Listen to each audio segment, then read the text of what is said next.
A kú déédé àsìkò yìí, kókó inú ìwé ìròyìn la mú wá fún yín láti inú àwọn ìwé ìròyìn ilẹ̀ Nàìjíríà. Orúkọ tèmi ni Ọmágbémisọ́lá Ọmọlọ́rọ̀mádé. Lánàá ni Ààrẹ Bọ́lá Tinubu ṣe ìdálọ́lá oyè Grand Commander of the Order of the Niger (GCON) fún Prime Minister India Narendra Modi. Ìdálọ́lá yìí wáyé níbi ìpàdé Nàìjíríà sí India tí ó wáyé ní ilé agbára ìlú Àbújá. Ààrẹ ní ìgbésẹ̀ yìí wáyé láti ṣe àfihàn àjọṣepọ̀ tó wà láàárín orílẹ̀-èdè méjèèjì àti láti mọ rírì àjọṣepọ̀ àárín wọn. Ààrẹ fi kún un wípé ìwé ìpè tí wọ́n fi ránṣẹ́ sí PM India ní láti tú iná àjọṣepọ̀ àárín India àti Nàìjíríà dá fún ìgbélárugẹ àjọṣepọ̀ wọn. Nígbà tí ó ń fèsì, Prime Minister bá Nàìjíríà kẹ́dùn lórí oríṣiríṣi àjálù tí ó dé bá orílẹ̀-èdè, pàápàá jùlọ ti ẹ̀kún omi tí ó wáyé ní ìlú Maiduguri. Ó wá ṣèlérí àti ṣe àtìlẹ́yìn fún orílẹ̀-èdè pẹ̀lú 20 tons ohun amáyédẹrùn. Modi ní òun sọ èyí láti fi ṣe àtìlẹ́yìn fún èròǹgbà ìṣèjọba Ààrẹ Tinubu fún ìgbáyégbádùn ará ìlú. Ẹ̀kúnrẹ́rẹ́ ìròyìn yìí wà nínú ìwé ìròyìn Vanguard tó jáde lónìí. Alága gbogbogbò fún ẹgbẹ́ òṣèlú All Progressives Congress (APC) Abdullahi Ganduje pẹ̀lú gómìnà ìpínlẹ̀ Imo Hope Uzodinma, gómìnà Babájídé Sanwó-Olú láti ìpínlẹ̀ Èkó, gbogbo wọn ni wọ́n darapọ̀ mọ́ àwọn ọmọ ẹgbẹ́ yòókù láti ṣe àjọyọ̀ àtúnyàn gómìnà Lucky Ayédatiwa gẹ́gẹ́ bí gómìnà ìpínlẹ̀ Ondo. Àkàálẹ̀ fídíò ni ó ṣe àfihàn bí Ganduje, Sanwó-Olú, Uzodinma pẹ̀lú àwọn yòókù ṣe ń kí Ayédatiwa kú oríire bí ó ti gba gbogbo ìjọba ìbílẹ̀ 18 tí ó wà ní ìpínlẹ̀ Ondo. Ayédatiwa ni ó gba ìbò 366,781 tí ó fi lékè akẹgbẹ́ rẹ̀ tí ó ṣèkejì sí Agboola Ajayi láti ẹgbẹ́ òṣèlú People's Democratic Party (PDP) pẹ̀lú ìbò 117,845. Ẹgbẹ́ òṣèlú Labour àti Zenith Labour Party (ZLP) ni wọ́n gba 1,162 àti 2,692. Alámòjútó agbègbè fún àjọ elétò ìdìbò INEC, akàwé-gboyè Ọláyẹmí Akínwùmí ni ó ṣe ìkéde èsì ìdìbò yìí ní olú iléeṣẹ́ INEC ní ìlú Àkúrẹ́, ìpínlẹ̀ Ondo. Ẹ̀kúnrẹ́rẹ́ ìròyìn yìí wà nínú ìwé ìròyìn Vanguard tó jáde lónìí. Ilé-iṣẹ́ ìfọpo Dangote ti pinnu àti máa ṣe àgbékalẹ̀ 60 mílíọ̀nù lítà epo bẹtiró fún ẹgbẹ́ alágbàtà epo IPMAN lọ́sọ̀ọ̀sẹ̀ tí èyí sì kù sí 240 million litres lóṣù. Èyí ń wáyé bí ilé-iṣẹ́ ìfọpo ológun bílíọ̀nù dọ́là yìí ṣe ń gbé ìgbésẹ̀ àti kó ọ̀pọ̀lọpọ̀ bílíọ̀nù dọ́là jọ láti fi ra epo rọ̀bì láti òkè òkun kí ó lè ṣe àlékún epo tó ń pèsè. Lánàá ni àwọn alágbàtà ṣàlàyé wípé owó epo ti ń dínkù lẹ́yìn orogún òwò ní ẹ̀ka epo, pàápàá jùlọ bí iléeṣẹ́ NNPCL àti àwọn alágbàtà mìíràn ṣe ń kó epo tí ó lé ní bílíọ̀nù 2 lítà wọlé láti òkè òkun láàárín ọjọ́ 42. Níbi ìfọ̀rọ̀wánilẹ́nuwò pẹ̀lú akọ̀ròyìn ní alukoro IPMAN Chinedu Kadike ti ní ọmọ ẹgbẹ́ wọn ti ní àǹfààní àti gbé iye epo tí wọ́n bá lágbára nítorí àwọn alágbàtà tó ṣe gbòógì ti ń kó epo wọlé láti òkè òkun. Bí a kò bá gbàgbé, àìpẹ́ yìí ni IPMAN kéde wípé àwọn ti buwọ́wọ́ lu ìwé àdéhùn pẹ̀lú Dangote láti máa gbé epo tààrà láìsí alárinà (middleman). Ó wá sọ àsọdájú wípé epo gbígbé yóò bẹ̀rẹ̀ kí oṣù kọkànlá yìí tó parí nítorí àwọn ti wà ní ìpele àsọyépé pẹ̀lú Dangote. Ẹ̀kúnrẹ́rẹ́ ìròyìn yìí wà ní ìwé ìròyìn Punch tó jáde lónìí. Ààrẹ Bọ́lá Tinubu ti tẹkọ̀ létí lọ Rio de Janeiro ní orílẹ̀-èdè Brazil láti bá wọn kópa nínú ìpàdé adarí G20 ẹlẹ́ẹ̀kọkàndínlógún.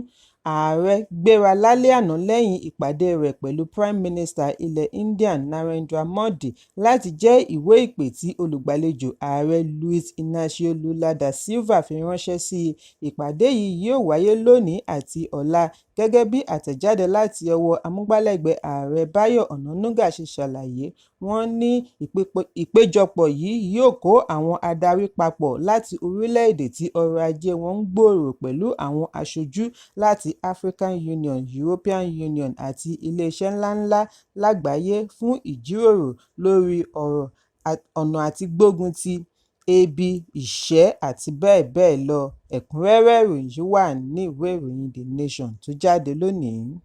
Àjọ elétò ìdìbò ìpínlẹ̀ Ògùn ti kéde àbájáde èsì ìdìbò ìjọba ìbílẹ̀ àti kánsẹ́lọ̀ fún ọdún 2024 bí ẹgbẹ́ òṣèlú All Progressives Congress (APC) ṣe gbégbá orókè ní gbogbo ìjọba ìbílẹ̀ 20 àti wọ́ọ̀dù 236. Alága àjọ elétò ìdìbò Ọ̀gbẹ́ni Babátúndé Òṣíbọ́dún ni ó ṣe ìkéde yìí lánàá ní olú iléeṣẹ́ àjọ elétò ìdìbò ní Òkè Ìléwó, Abẹ́òkúta, níbi tí ó ti ṣe àgbékalẹ̀ èsì ìdìbò ọ̀hún lójútáyé live broadcast. Ó ní ìbò 613,156 ni wọ́n dì ní gbogbo ìjọba ìbílẹ̀ 20, ṣùgbọ́n ní ìpínlẹ̀ Zamfara, ẹgbẹ́ òṣèlú People's Democratic Party (PDP) ni ó jáwé olúborí ní gbogbo ìjọba ìbílẹ̀ 14 àti ipò kánsẹ́lọ̀ níbi ìdìbò tí ó wáyé ní ọjọ́ 16 oṣù kọkànlá.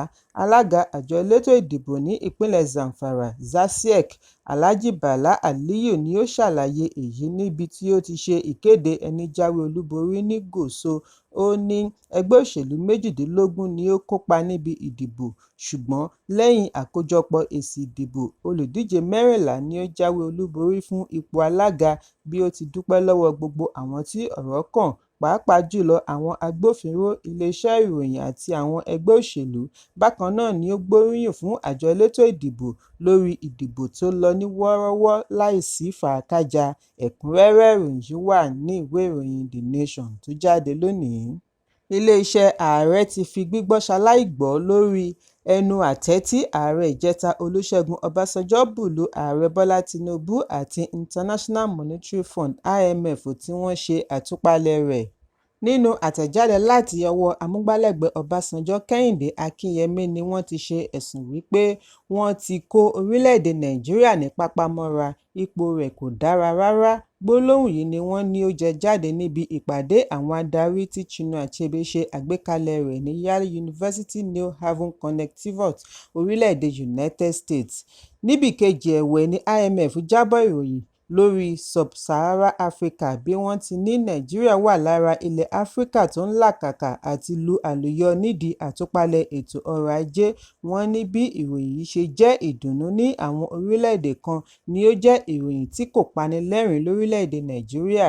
Gbogbo akitiyan láti gbọ́ èsì láti iléeṣẹ́ ààrẹ ló já sí pàbó bí àwọn amúgbálẹ́gbẹ̀ẹ́ Tinubu ṣe kọ̀ láti fèsì, ṣùgbọ́n ẹnìkan láti iléeṣẹ́ ààrẹ tí kò fẹ́ dárúkọ ara rẹ̀ ní àgbà ọ̀jẹ̀ ní Ọbásanjọ́.